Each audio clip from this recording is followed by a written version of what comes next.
கை செக்ஷனுக்கு வந்துடும். கையில வந்து பாத்தீங்கன்னா ஆம்பூல் அளந்துருங்க. ஃபர்ஸ்ட் கை வந்துட்டு ஒண்ணு இப்படி மடக்கி வச்சு அளக்கணும், இல்ல இடுப்புல வச்சு அளக்கணும். ஃபுல்லா நீங்க கை இப்படி நீட்டி வச்சு அளக்க கூடாது. ஏன்னா நம்ம ட்ரெஸ் போட்டோம்னா இப்படியே நீட்டிட்டே இருக்க மாட்டோம், நம்ம எல்லா விதத்திலயும் யூஸ் பண்ணுவோம் இல்லையா, அதுக்கு ஏத்த மாதிரி பிளெக்சிபிளா இருக்கணும். சரியா? இந்த ஆம்ஹோல் ரவுண்டு, இந்த ஆம்ஹோல் ரவுண்டு தான் மிஸ்டேக் ஆயிடும். என்ன மிஸ்டேக் ஆயிடும்னா, இப்ப இவங்களோட கிளாத் பாருங்களேன், இந்த இடத்த பாக்கணும். சரியா? இப்ப இவங்க ட்ரெஸ் வந்து நல்லா இதுவரையும் தொங்குது. நம்ம என்ன பண்ணிடுவோம்னா, சரிங்க, இப்படியே அளந்துட்டீங்கன்னா அப்படியே தப்பாயிடும் பிளவுஸ். இந்த இடம் லூஸ் ஆயிடுச்சுன்னா இந்த இடம் லூஸ் ஆயிடும். நம்ம நம்ம மெஷர்மெண்ட் எடுக்கும் போது நம்ம கிட்ட வர கஸ்டமர் போட்டிருக்கிற ட்ரெஸ்ஸையும் நம்ம கொஞ்சம் கவனிக்கணும். அவங்க என்ன ஸ்ட்ரக்சர்ல போட்டிருக்காங்கன்னு. அவங்க கரெக்டா போட்டிருந்தாங்கன்னா பிரச்சனையே கிடையாது, நம்ம எடுக்கிற அளவு கரெக்டா இருக்கும். அவங்க வித்தியாசமா இப்ப இவங்களோட ட்ரெஸ் கூட வித்தியாசமா இருக்கு பாருங்க, எங்க வந்து தொங்குது பாருங்க. நான் பாட்டுக்கு கவனிக்காம இப்படியே நான் எடுத்துட்டேன்னா, இப்ப இவங்களுடைய ஆம்பூல் எவ்வளவு இருக்கு பாத்தீங்களா? 19 இன்ச் இருக்கு. நான் ஒரு விரல் உள்ள விட்டு எடுத்தனா 19 இன்ச் இருக்கு. சரியா? இந்த இந்த இவ்வளவு டிஸ்டர்பன்சிங் இருக்கிறதுனால அது 19 இன்ச் இருக்கு. கரெக்டா இதுதான் இவங்களுடைய ஆம்பூல் பாயிண்ட். இந்த இடத்துல தான் நான் அளக்கணும். சரியா?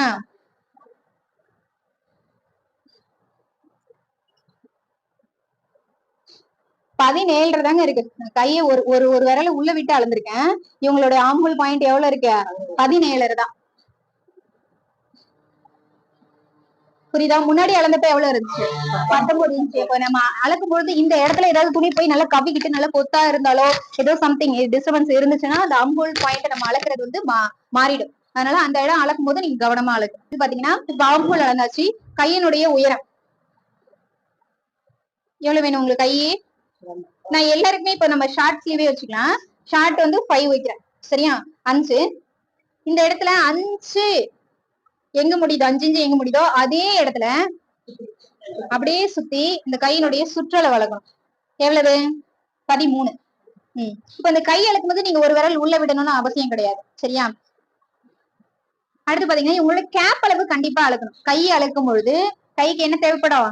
கேப் அளவு கண்டிப்பா விடும். அது என்ன கேப் அளவுன்னு பாத்தீங்கன்னா, இந்த ஆம்பூல் பாயிண்ட்ல இருந்து இப்படி ஸ்ட்ரெயிட்டா அப்படின்னு சொன்னீங்க. இந்த ஆம்பூல் பாயிண்ட் இருக்கு இல்லையா, இந்த ஆம்பூல் பாயிண்ட்ல இருந்து இப்படி வந்துட்டீங்கன்னா இது வந்து ஆம்பூல் ரவுண்டு. சரியா? அப்படியே இப்படி கொண்டு வந்து கொஞ்சம் ஒரு 2 இன்ச் நம்ம இந்த ஆம்பூல் இந்த ஷோல்டர் பாயிண்ட் இருக்கு இல்லையா, ஷோல்டர் பாயிண்ட்ல இருந்து 2 இன்ச் நீங்க இறக்கி இழக்கணும். 15 கேப் அதுல எழுதிக்கோங்க. கைக்கு பக்கத்துல கேப்னு போடுங்க. எத்தனை? 15. புரியுதா? கையோட சுற்றளவு இப்ப எவ்வளவு? 13. கேப் அளவு உயரம் 5, கேப்போட அளவு எவ்வளவு? 15. புரியுதா? இப்ப இவங்க கை பாத்தீங்கன்னா கொஞ்சம் வித்தியாசமா இருக்கும். என்ன நடக்கும்னா, நிறைய பேர் வந்துட்டு இந்த இடத்த மட்டும் அளந்துட்டு அப்படியே வந்துட்டு சைட போட்டு கட் பண்ணிடுவாங்க. சரியா? ஆனா